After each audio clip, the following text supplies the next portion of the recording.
Kelebihannya Cicina adalah yang kelebihan yang tadinya gue tuh kayak wah gila hebat banget nih orang, sampai gue tuh kayak geleng-geleng kayak udah gila nih orang.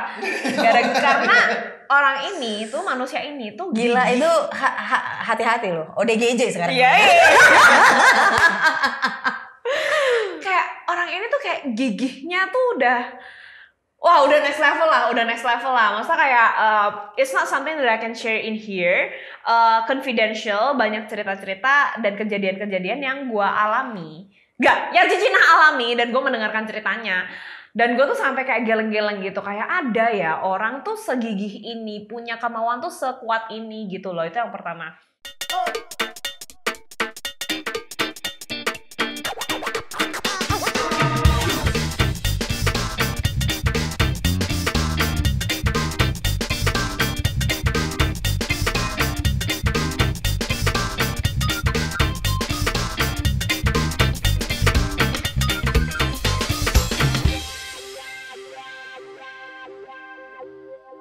Oke, balik lagi di Ngebar Ngejus bareng Abang. Oke, sebelum kita lanjut, kita dulu ini tos dulu. Oh, ya kan? cheers. Abang nih kayaknya aus banget ya Bang ya?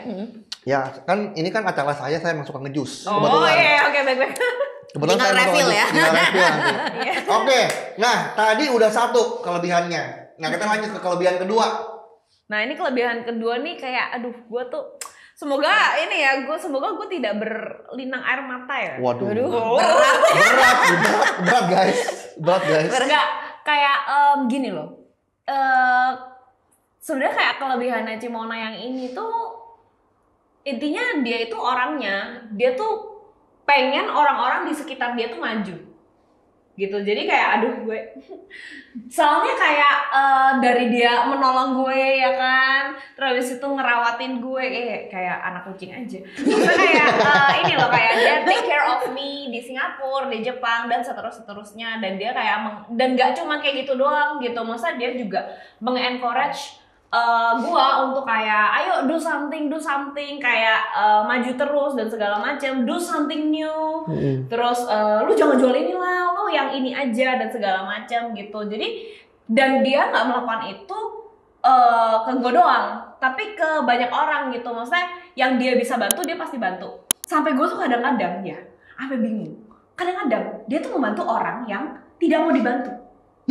Yang kayak udah tahu kayak this person itu kayak gak melakukan hal yang baik ke dia, tapi dia kayak ya udahlah nggak apa-apa gitu, kayak tetap gue bantu gitu. Kadang-kadang pengen gue jitak juga, cuman maksudnya ini tetap kelebihannya dia gitu. Terus abis itu kayak ya intinya kayak gitulah. Maksudnya kayak dia tuh maunya ya call this cliche ya, kayak kadang-kadang orang bilang kayak ini tuh klise gitu, tapi gue percaya maksudnya kayak dia tuh kepengen orang-orang di sekitar dia itu tuh juga sukses gitu loh. Kayak kedengerannya sih kayak upline MLM ya. Very MLM ya. Kayak bohong-bohong dikit gitu loh, tapi enggak, tapi bener dari apa yang gue rasakan dan apa yang dia lakukan, ya memang itu yang dia lakukan ke gue gitu loh. Dan dan dia tuh bantuin gue mikir loh, maksudnya bukan oh yaudah lu gini aja, lu gitu aja, nggak kayak gitu, tapi dia tuh kayak iya gue tuh lihat lu bisa ABCD, jadi kayak why don't you try gitu, lo coba ini, lo coba itu, lo ambil brand kayak gitu-gitu. Itu kalau nggak gara-gara idenya dia, gue mana mau. Sulit bun. Gitu. Ambil brand terus udah gitu difasilitasi. Tenang, temen gue orang Jepang translating. Kayak apa ya, itu tuh bener-bener sampai ya Bang ya. Gue sering banget dapat pertanyaan, Cicina sama Cici JS tuh saudaraan ya? Gitu, dikira tuh saudaraan. Jadi yang satu toko encinya, satu toko adeknya. Iya. Terus kayak tidak. Kita sister ketemu gede gitu. Cuman it looks like kita tuh kayak saudaraan gitu. Kayak gitu. Saking jadi orang awam tuh ngeliat begitu ya. Iya. Orang awam ngeliatnya kan ini kayaknya mereka saudaraan deh gitu. Kayaknya rada nggak wajar deh mereka nih. Iya, gitu nggak kan. wajar. Iya, rada nggak wajar gitu kan. Iya. Soalnya kan biasa kan kadang kan gitu kan. Misalnya ada orang punya toko sembako, terus saudaranya buka juga toko sembako. Jadi kan macam begitu kan. Oh, ini mereka mungkin saudaraan gitu kan. Iya. Gitu. Dan satu lagi, ketika kayak gue kan kayak oh ya thank you so much for helping me dan segala macam, dan gara-gara dia gue jadi maju, tapi dia juga nggak serta merta kayak oh lu udah gue bantuin sekarang give me something, nggak kayak gitu loh. Jadi dia tetap respect me as JS gitu. Jadi dia juga nggak kayak Sinta ini dong misalnya kayak jualan apa, jualin ini dong, jualin itu, nggak kayak gitu. Maksudnya she respects me. Nggak berasa utang budi gitu. Iya, nggak berasa gue tuh utang budi banyak sama dia gitu loh. Oke. Sayang banget. Wah, seru ya. Seru ya. Sekarang gini. Oke, kan kalian kan juga kan sebenarnya kompetitor nih. Secara nggak langsung ataupun secara nggak langsung dan langsung. Secara langsung sebenarnya ya. Sekarang. Dia masih nggak nganggap. Jadi kan kalian juga kan sebenarnya kompetitor nih. Coba, pernah nggak sih timbul rasa-rasa kayak mungkin iri atau mungkin curiga atau saling ngecek ini dia bikin apa nih? Gue nggak mau bikin ini nih. Pokoknya kayak persaingan yang seperti di luaran sana kan soalnya kayak begitu. Gitu biasanya tuh makanya kayak oh si ini bikin ini, gue nggak mau keduluan, gue bikin ini dulu. Atau si ini bagaimana? Ini gue begini dulu gitu loh. Nah kalian tuh ada nggak sih perasaan-perasaan seperti itu? Maksudnya kayak takut ketinggalan kah? Atau takut diduluin kah? Gitu? Atau takut lebih sukses kah? Atau takut dilewatin kah? Gitu loh. Karena kan secara kan mungkin kan Cicina yang Cicina sama JS kan kurang lebih berarti mirip lah ya. Maksudnya kayak startnya lebih dulu siapa sih? Cicina dong ya, jauh. Dia jauh ya. Jauh. Ada nggak sih? Nah kalau dari kayak kamu kan maksudnya ada perasaan nggak sih? Wah ini JS si kalau bocil nih. kompetitor ya kan. Ini kalau gue bantu lama-lama ntar dia bisa nyalip gue nih gitu loh. Atau mungkin ada nggak sih perasaan-perasaan kayak gitu? Kalau perasaan nyalip-nyalip, ya of course nggak ada ya. Makanya that's why kenapa aku bantu dia. Kalau misalnya aku ngerasa ada takut tersaingi dan segala macam, ya ngapain aku bantuin dia lah. Gitu. Cuman basically kalau aku itu prinsip ya. Maksudnya bahwa ketika aku bantu orang dan orang itu jadi kaya, orang itu jadi tajir, bukan berarti aku jadi miskin gitu loh. Kalau aku bantu orang dia jadi kaya dan aku jadi miskin, dan itu salah. Gitu, itu salah. Pasti ada kesalahan di situ gitu. Itu namanya ya lu tertipu, bukan yang ngebantu. Iya. Basically kayak gitu. Itu Iya gitu. Tapi kalau selama namanya kita bisnis, nah karena aku menjalani hal ini tuh yang seperti Sinta bilang bukan cuman Sinta ya, tapi banyak orang di luar sana juga yang maksudnya ya aku memperlakukan basically inilah aku gitu. Jadi aku tuh nggak perlu jadi orang lain untuk aku seperti ini gitu. Jadi ya mungkin memang nggak lazim untuk kayak punya prinsip di mana collaboration dengan our competitor dan kita bisa race together gitu. Itu emang nggak lazim di Indonesia sebenarnya atau di Asia bahkan gitu, tapi itu sangat lazim di luar sana sebenarnya gitu. Jadi itu metode dan strategi yang aku pelajari dari zaman aku kuliah, bahwa collaboration even sama kompetitor itu kalau kita bisa jadi strategic partner gitu bahkan gitu. Kayak ibaratnya kita nggak pernah tahu ya, maksudnya kayak sebenarnya kayak Apple dan Samsung sebenarnya di belakang tuh mereka temenan untuk kayak ya udah ngebantai-bantayan yang lain misalnya atau apa, kan kita nggak pernah tahu ya gitu ya. Kayak kita kan juga sering dengar maksudnya kayak wah nih ekonomi nih either USA atau either China gitu kan. Iya, padahal US dan China saling we'll never know. Dinner bareng, lunch bareng ya di gitu. Di depan tuh kesannya gontok-gontokan nih bisa aja di belakang. Iya kayak gitu. Jadi itu propaganda gitu kan. Iya. Jadi nggak pernah tahu ya. Basically adalah ya seperti prinsip yang selalu abang juga kasih tahu aku, di mana kalau memang pada dasarnya kamu baik, nggak peduli respon yang di sana tuh bagaimana ya. Kalau emang pada dasarnya kamu baik ya tetap lakukan sesuai dengan diri kamu aja. Maksudnya jadilah orang baik, mau dianya terima baik ataupun dia mau terimanya jahat sama kamu, ya itu urusan dia sama Tuhan, udah bukan urusan kamu sama dia lagi gitu. Nah jadi kalau kayak merasa iri nih, misalnya iri, ada lah momen-momen di mana ngiri itu pasti ada, itu manusia ya, it's a human. Misalnya contohnya aku ada momen di mana nggak bisa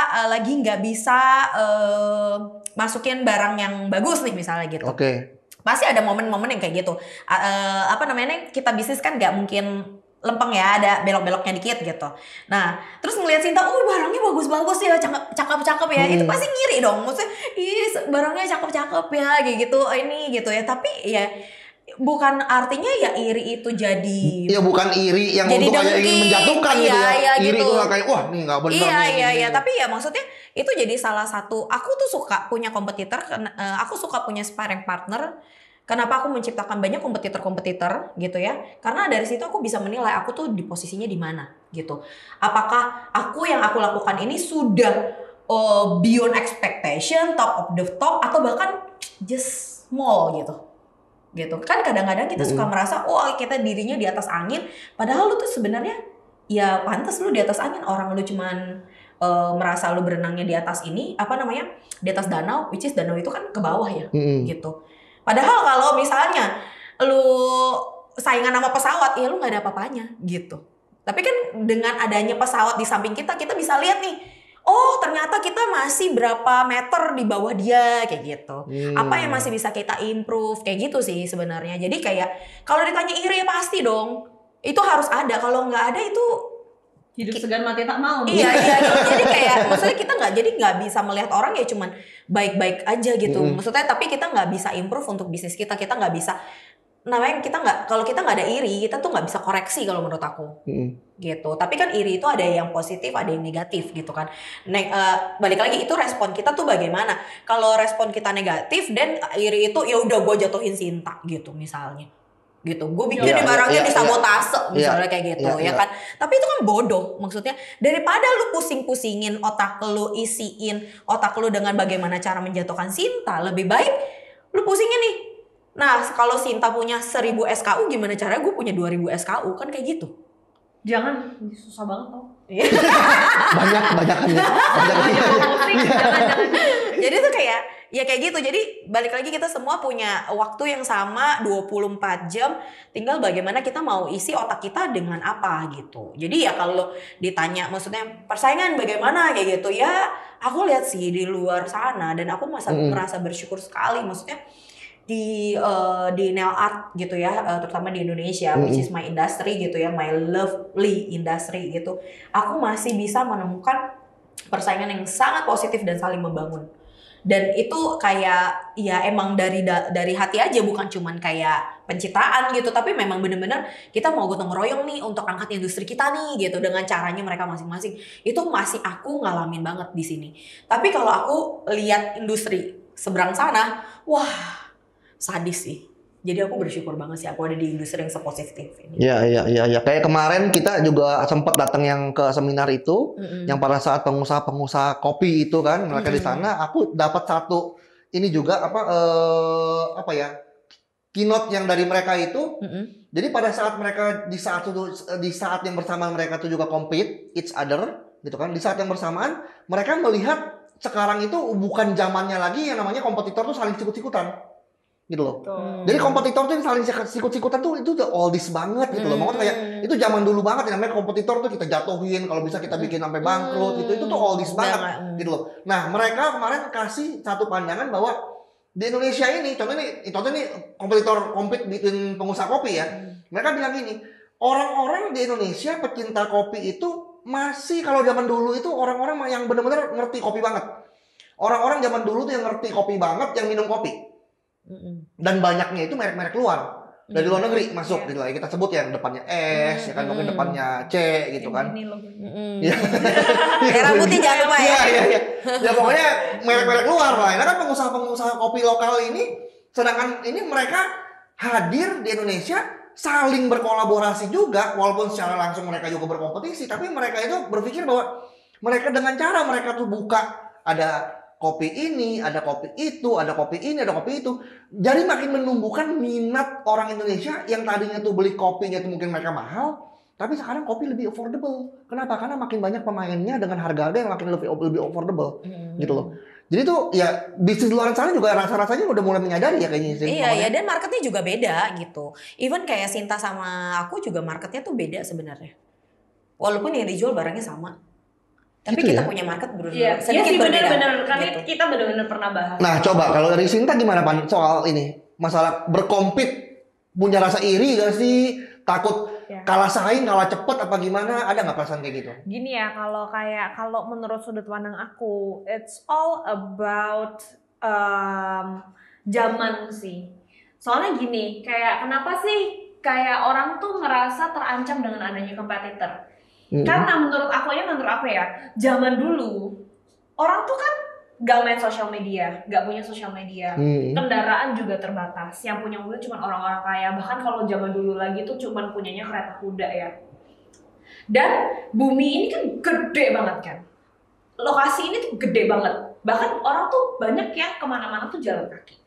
Jadi pedagang itu biasanya dia akan menjajakan dagangannya itu teritorial.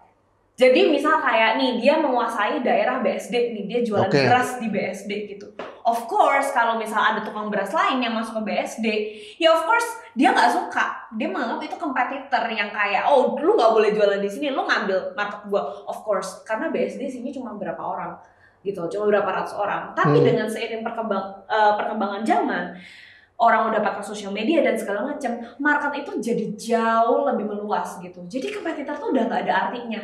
Karena kayak it doesn't work that way anymore gitu. Karena kuenya lebih besar. Iya, kuenya itu lebih besar gitu. Kalau dulu orang beli cuman bisa ke warung, sekarang orang beli bisa lewat marketplace. Iya. Ongkirnya aja bisa gratis. Iya benar. Emak gue beli di marketplace apa? Mulai dari tanaman, cabe sampai pete, dia beli lewat marketplace semua gitu. Itu kan berarti kayak lu mau compete kayak gimana lagi gitu. Maksudnya the market is very very big. Udah nggak teritorial lagi mainnya. Jadi ngapain lu berkompetisi? Emang customer gua sama customer dia aja bisa beda gitu karena saking gedenya gitu loh. Jadi ya udah beda zaman gitu. Udah menurut aku udah bukan zamannya kita tuh berkompetisi itu bagus banget, tapi menurut aku kayak udah nggak valid lagi untuk kita tuh pengen matiin kompetitor kita. Karena actually sekarang kayak gue sama dia nih, gue merasa ya sejak gue kenal sama dia kan perkembangan gue secara personal dan financial itu tuh naik jauh. Tapi apakah dia semakin miskin? Ya tidak. Dia jauh lebih naik lagi gitu loh. Jadi kan berarti nggak terbukti ya. Maksudnya teorinya berarti nggak terbukti dong dengan adanya kompetitor, guanya makin berkembang, dia juga ternyata berkembang juga tuh. Iya betul. Berarti ini this is the living proof, the real proof that competing itu tuh bisa membuat kita semua tuh naiknya tuh bareng gitu. Betul. Udah ada buktinya. Betul. Gitu. Jadi teori itu udah nggak valid lagi untuk competing terus habis itu saling matiin gitu. Nah, terus kira-kira kalau dari karma nggak sih?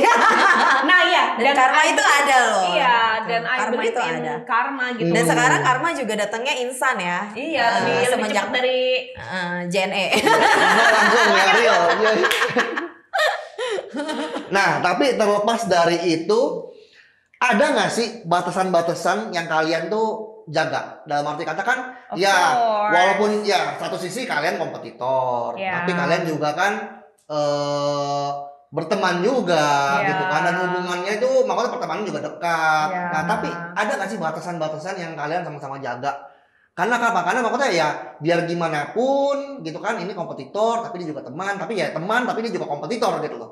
Ada nggak batasan-batasan apa sih yang kalian jaga untuk ngejaga supaya ya dari Sinta boleh, dari Sinta deh.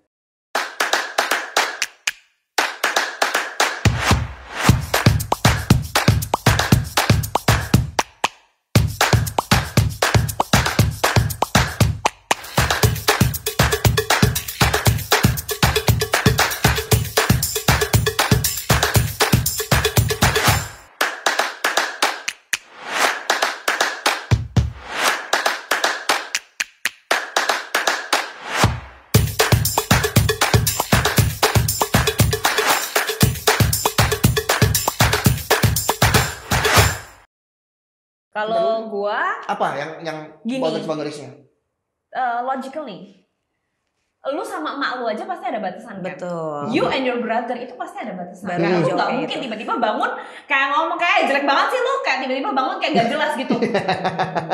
Jadi kayak batasan itu bukan hanya karena kita kompetitor, but because everyone itu punya boundariesnya masing-masing gitu. Dan yang bikin Sedangkan yang bikin orang suka berantem tuh karena ini ya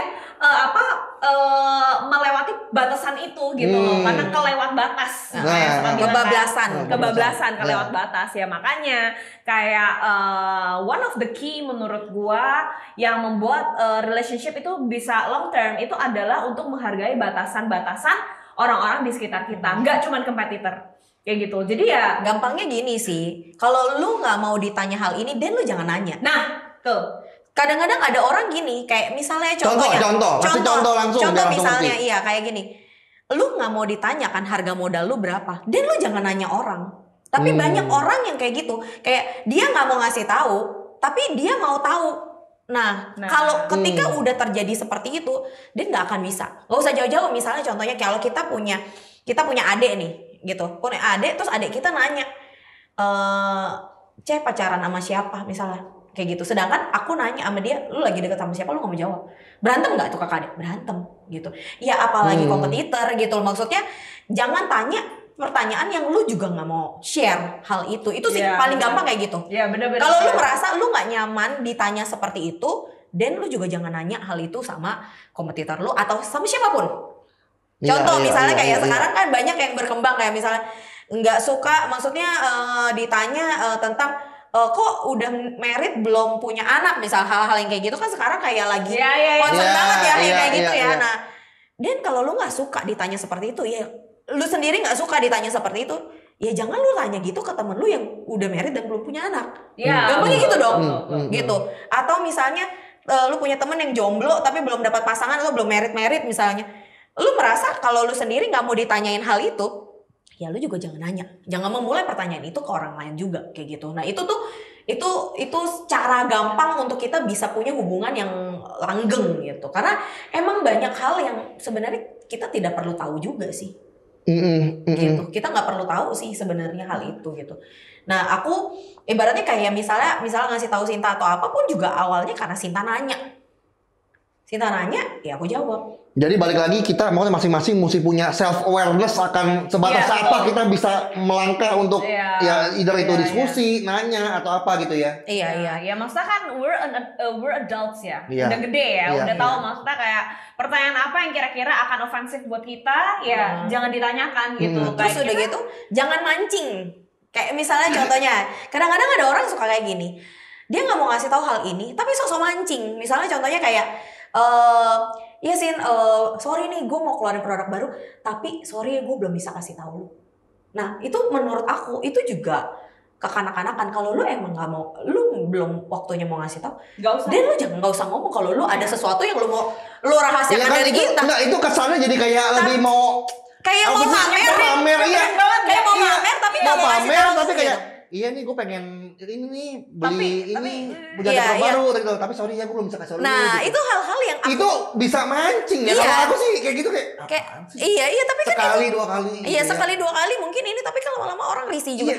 Dan apalagi kalau kadang-kadang itu jadi topik apa nih kasih tahu ada deh gini kan, jadinya clash kayak gitu. Itu kan sebenarnya hal-hal yang nggak perlu terjadi kalau kita punya kedewasaan gitu dalam berhubungan dengan siapapun gitu loh. Ya kalau lo emang nggak mau ngasih tahu ya dan jangan memulai, apalagi kalau dia emang nggak tahu gitu, jangan kasih tahu dulu lah. Tapi kalau lo emang mau ngasih tahu ya kasih tahu lah gitu. Oke. Gitu. Jadi ya bukan artinya berbohong atau nggak, ya juga jangan mancing dong gitu. Kadang, nah itu aku lihat tuh banyak banget di luar sana, bukan cuman sebenarnya bukan hubungan kompetitor juga, tapi relationship antar teman, antar keluarga kayak gitu. Itu tuh banyak dan akhirnya berantem kan. Iya.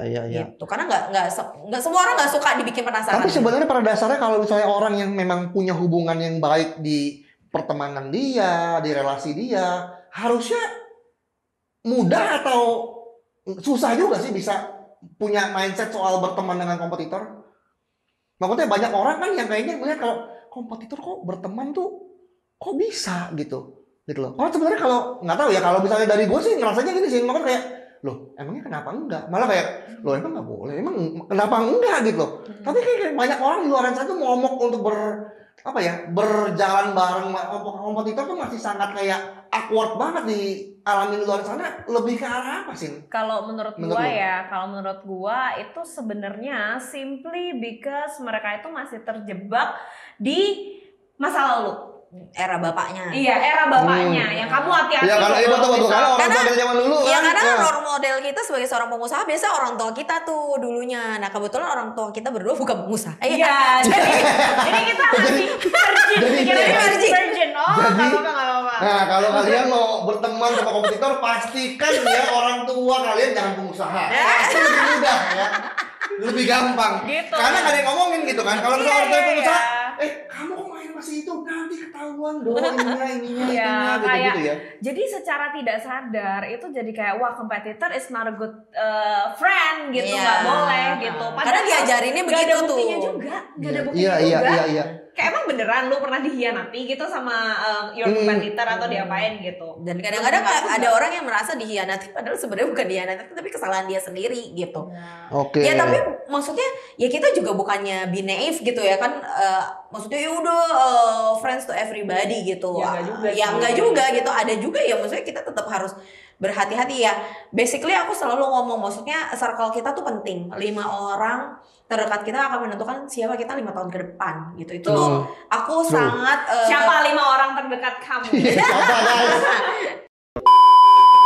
Siapa? siapa? Ini pasti tuh 2, 3, 4, 5. Pas 5 Ini orang ya. kalian pas berlima ya. Nah jadilah seperti ini 5 Iya. tahun.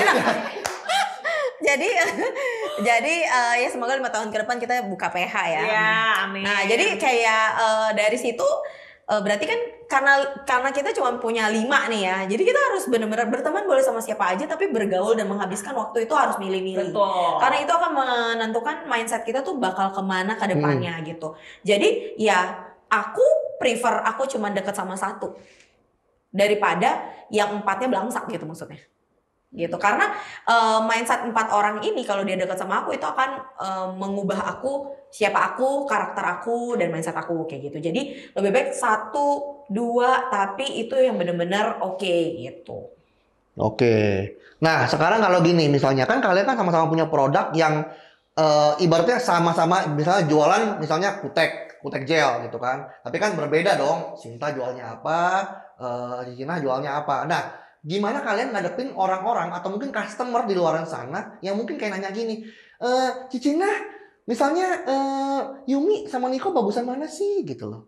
Atau kayak Sinta gitu, Cicinta, Yumi sama Niko emang lebih bagus yang mana gitu? Emang Toko ada yang bioskopnya nanya gitu. Ada. Ada yang nanya begitu. Nah, bagaimana kalian menanggapi hal-hal semacam itu? Kan Ya gue sih santai ya, gue jual dua-duanya. Lu kayak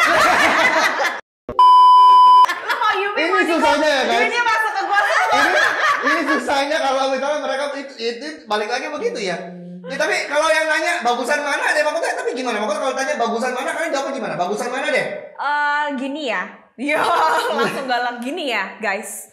Jadi sebenarnya bagus gak bagus itu kan sangat luas ya. Lu tuh maksudnya bagus tuh apa gitu? Bagus harganya, Nah, bagus warnanya, bagus teksturnya, Nah, kayak terus- nggak tahu gitu. Jadi biasanya aku jawabnya as simple as dua-duanya sama-sama bagus, tinggal teksturnya kamu suka yang mana dan warnanya kamu suka yang mana. JS jual dua-duanya. Nah jual semuanya.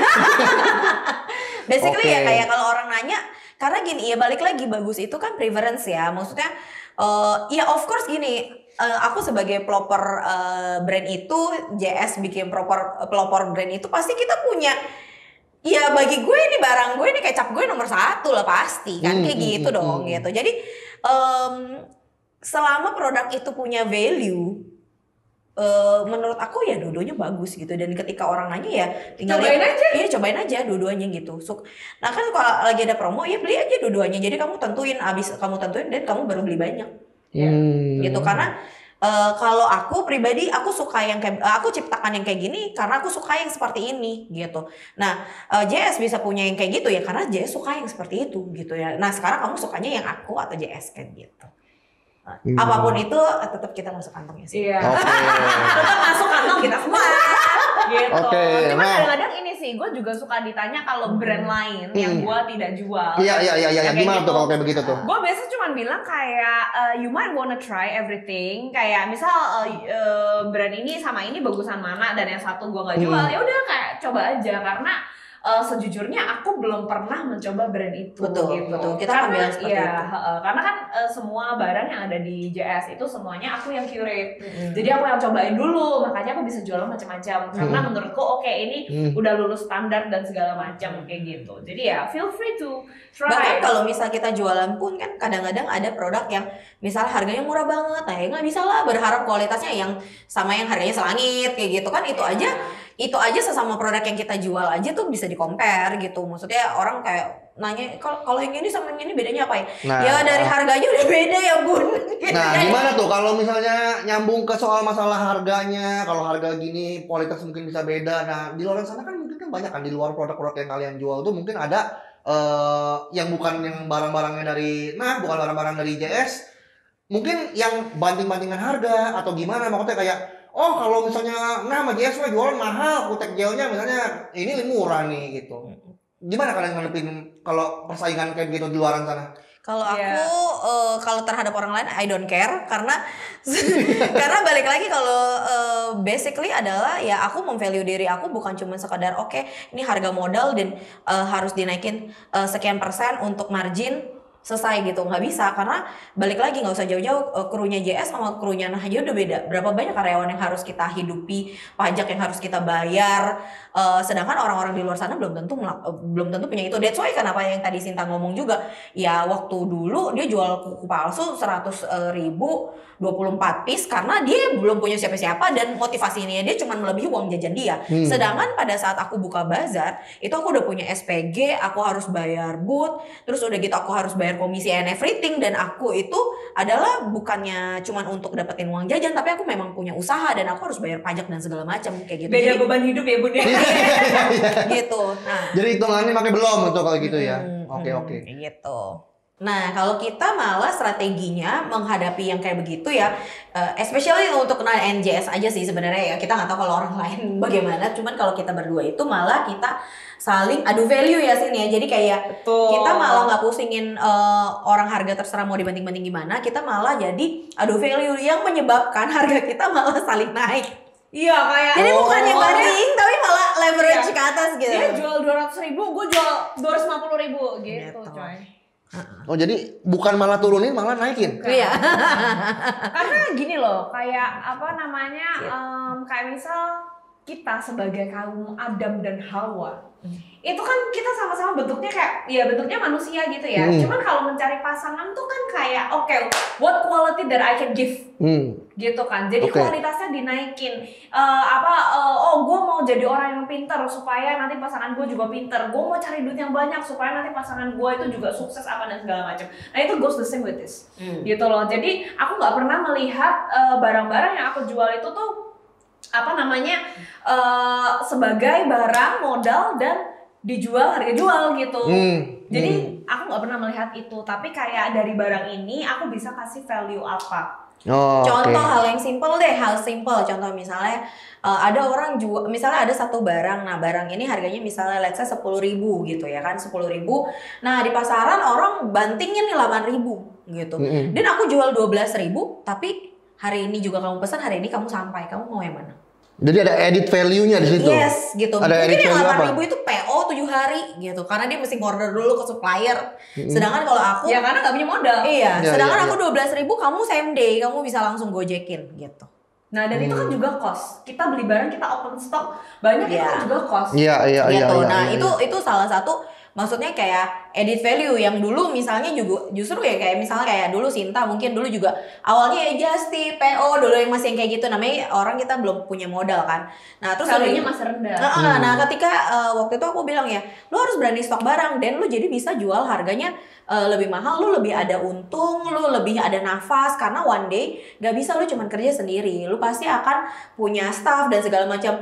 Gimana caranya lu bisa punya staff dan segala macam kalau cuannya nggak ada? Gitu nanti endingnya pada saat lu besar yang ada lu mau ngecewakan orang. Karena apa? Pelayanan lu nggak maksimal. Iya kan customer kayak gitu ya kadang-kadang. Misalnya udah murah nih tapi maunya cepat, maunya bagus, kan nggak bisa sebenarnya. Pokoknya murah, cepat, bagus. Cuma bisa pilih dua. Iya. Cuma bisa pilih dua. Iya kan kayak gitu. Jadi kayak sometimes akan ada banyak customer yang nggak apa-apa gue bayar mahal tapi gue mau barang ini sekarang ada depan mata gue. gitu. Ya itu which is itu customer Iya. kita ya gitu. Dan gue sih nggak pernah merasa insecure, aduh. Tapi gue sering loh dibilang, maksudnya kayak gue sering banget denger dari zaman dulu sampai sekarang kayak barangnya Jazz tuh mahal, barangnya Jazz tuh mahal. Mahal banget tapi. Gue, oh iya dong, gila lo beli barang ini. Saya nggak jual barang murahan soalnya. Iya, ada barang murah di Jazz nggak boleh gitu. Nah, tapi dulu there's this time gue tuh merasa kayak wah gila ini apa namanya yang masuk di industri makin banyak nih dengan harga yang lebih murah dan segala macam. Cuman yang tetap motivate gue untuk tetap stay di sini memberikan value apa yang gue bisa berikan dan menurut gue ini worth it dengan value yang gue berikan, gak cuma barangnya doang. Itu adalah contohnya adalah misal kayak dari biji kopi. Biji kopi bisa diolah. Iya. Jadi kopi hitam yang diminum abang-abang harganya 5.000. Tapi bisa diolah kopi lokal harganya 20.000. Iya. Bisa diolah lagi jadi kopi yang logonya gini Iya. 60.000. 60.000. Yang paling tajir yang mana?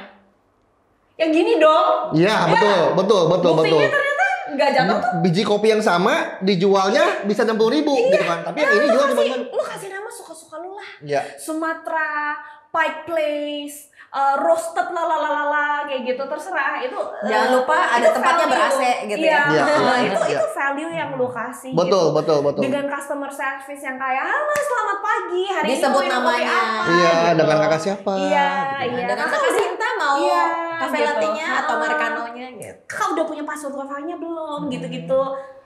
Nah, Buktinya dia paling hal-hal itu yang merupakan edit value yang mereka berikan, di mana mereka berani jual dengan harga lebih mahal pun oke. Iya karena mereka untuk bayar orang yang melayani mereka seperti itu juga mahal. Betul. Iya. Gitu. Iya. Gitu. Jadi ibaratnya kita mau punya tim yang berkualitas untuk bisa gercep juga mahal kan. Betul. Gitu. Orang yang bagus nggak mungkin kita bayar murah gitu. Ya hitung-hitung si customer kita ya membayar seperti itu gitu. Membayar jam terbang kita untuk meresearch mana barang yang bagus, mana yang barang enggak. Soalnya kalau dihitung-hitung mah sama-sama aja. Misalnya kamu beli barang yang murah gitu. Terus udah gitu nggak cocok. Ending-endingnya kamu beli lagi barang yang itu mahal. sering sekali terjadi. Nah, Sering sekali terjadi. Itu kan ibaratnya Iya, bener. daripada kayak gitu lebih Akhirnya malah boncos ya. keluar 2 kali ya. Iya. Akhirnya malah kayak keluar gitu. 2 kali. Tapi ya karena kita punya value-value yang seperti itu juga ada momen-momen di mana misalnya kita bikin event di mana event itu untuk orang-orang newbie yang baru pertama kali biar mereka tuh bisa ngerasain harga-harga barang kita tuh kita sell khusus supaya mereka tuh bisa oke loh dengan budget mereka yang masih segini mereka masih tetap bisa ada kesempatan untuk dapat barang bagus. That's why kita sering bikin event sekarang kayak gitu. Supaya di event-event itulah kesempatan para newbies itu untuk para nyoba gitu. Karena kalau misalnya nggak ada event kayak gitu, mereka tuh nggak ada kesempatan untuk bisa dapat barang kita dengan kualitas yang bagus tapi harganya affordable di kantong mereka kayak gitu. Diharapkan dengan event-event yang kita bikin jadi lebih ini kita pasti pikirin gitu. Lebih Jadi reachable lah sama iya gitu. Jadi Iya. kita nggak mungkin ya hanya untuk ya again yang kayak Sinta tadi bilang, maksudnya kayak satu value aku tuh adalah aku mau orang lain tuh di sekitar aku tuh sukses juga gitu. Karena kalau sukses sama-sama sukses tuh enak gitu. dan possible. Iya, dan Bisa possible banget. banget gitu. Nah, jadi kalau misalnya jadi setiap kali dapat WA gitu, Cici omset aku mencapai target apa yang Cici ngomong. Bahkan bukan cuman omset salon, just tip aja gue kasih target. Dan mereka achieve, dan mereka pas nih gila ya, nih Cimona kasih target sekian. I'm happy gitu, maksudnya karena apa? Wah berarti lu tuh udah put effort so much di sini dan itu berhasil. Dan apa yang aku ngomongin itu tuh jadi nggak klise gitu. Yang apa yang aku ngomongin itu juga jadi bener nih buktinya, karena ada bukti bahwa oke, kalau lu bener-bener gigih, lu bener-bener rajin dan on track gitu ya, pasti get something gitu, nggak mungkin enggak gitu. Itu jadi proven gitu. Nah itu tuh tenang aja, bukan berarti artinya kita ngomong kita adu naikin harga dan jadi itu kayak kesannya ini kadang-kadang suka dipotong nih. Iya. Awas dipotong ya. Takutnya diedit Potong bahaya kan. gitu kan. Naikin harga terus gitu ntar.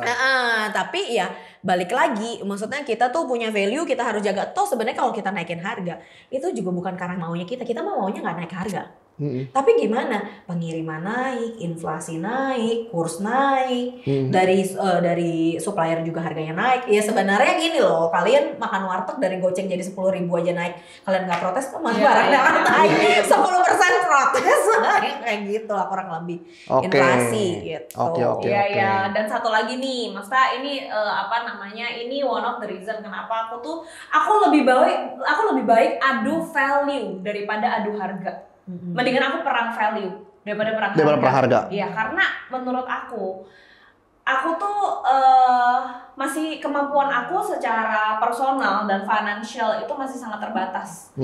Ibaratnya, udah tajir guys. Ibaratnya merendah dia, nggak rendah untuk meninggi. Dengerin gue dulu. Ibaratnya gini, gue punya temen nih punya pabrik gelas. Nah, dia cerita sama gue. Jadi pabrik gelas dia itu mensuplai ke Walmart gitu-gitu. Jadi udah bukan pabrik gelas kecil ya, ini gede banget kayak Sultan gitu. Nah dia cerita kayak, gue boleh sebutin nggak sih? Jangan. Oh iya, pokoknya kecuali dia mau endorse kita. Ada store di Indonesia yang gede banget, yang jualan peralatan rumah tangga, yang logonya warnanya kuning dan biru ya. Nah, jadi ceritanya adalah si teman gue ini lagi adu tender ceritanya. Lagi pitching, dan dia bersama pabrik gelas lainnya. Ini real story ya guys, by the way. Nah, dia bersama dengan pabrik gelas lainnya untuk ya intinya pitching lah ya, untuk supaya bisa mensuplai gelas ke toko ini. Nah, ternyata sesampainya di sana, dia ternyata tidak pitching.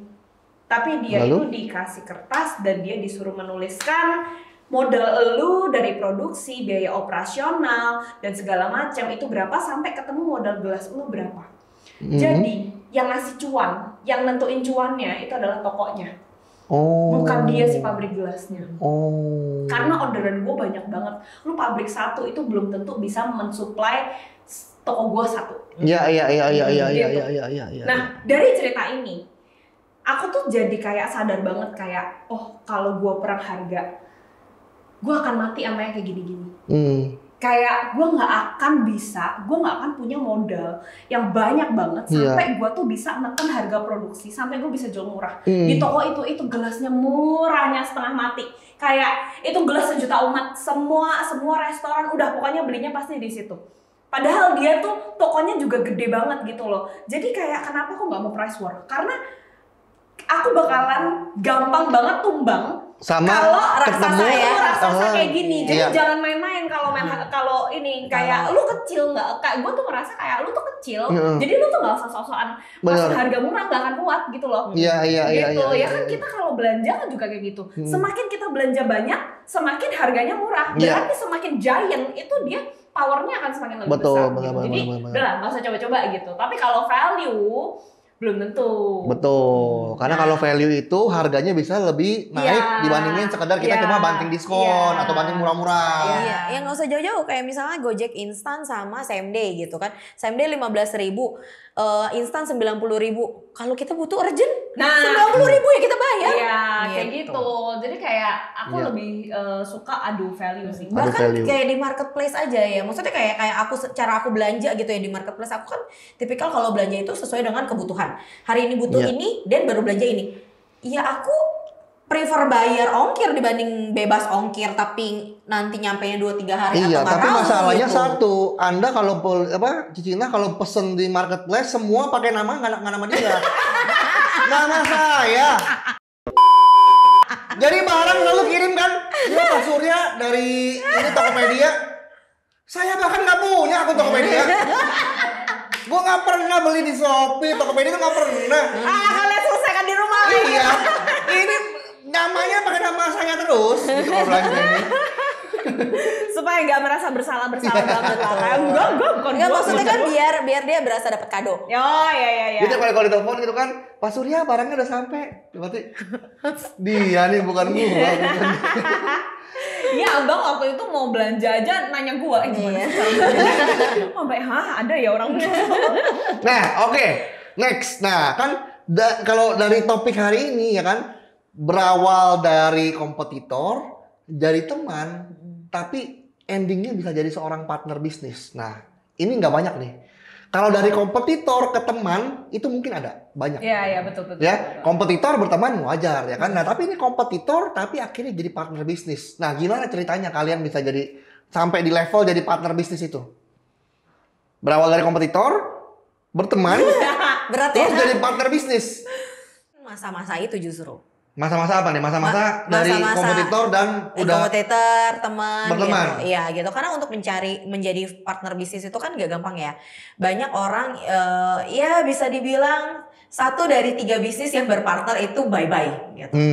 Jadi nah itu biasanya karena kita awalnya yang kayak emotional attach gitu. Iya. Jadi kayak misalnya, oh kayaknya lu bagus, kayaknya. Oh kayaknya lu semangat, kayaknya lu pinter gitu. Yuk kita partneran gitu. Biasanya kayak gitu. Nah tapi kalau aku sama Sinta itu jatuhnya tuh udah bukan kayaknya gitu. Udah pernah kerja bareng, yes gitu. Udah tahu value-nya masing-masing. Terus cocok karena gini, partneran bukan cuma masalah bagus doang, tapi harus cocok. Jadi kayak Sinta itu bagusnya di mana, aku tuh bagusnya di mana. Jadi kayak kenapa aku ajak Sinta? Karena aku ngerasa Sinta itu bisa fulfill my weaknesses sebenarnya.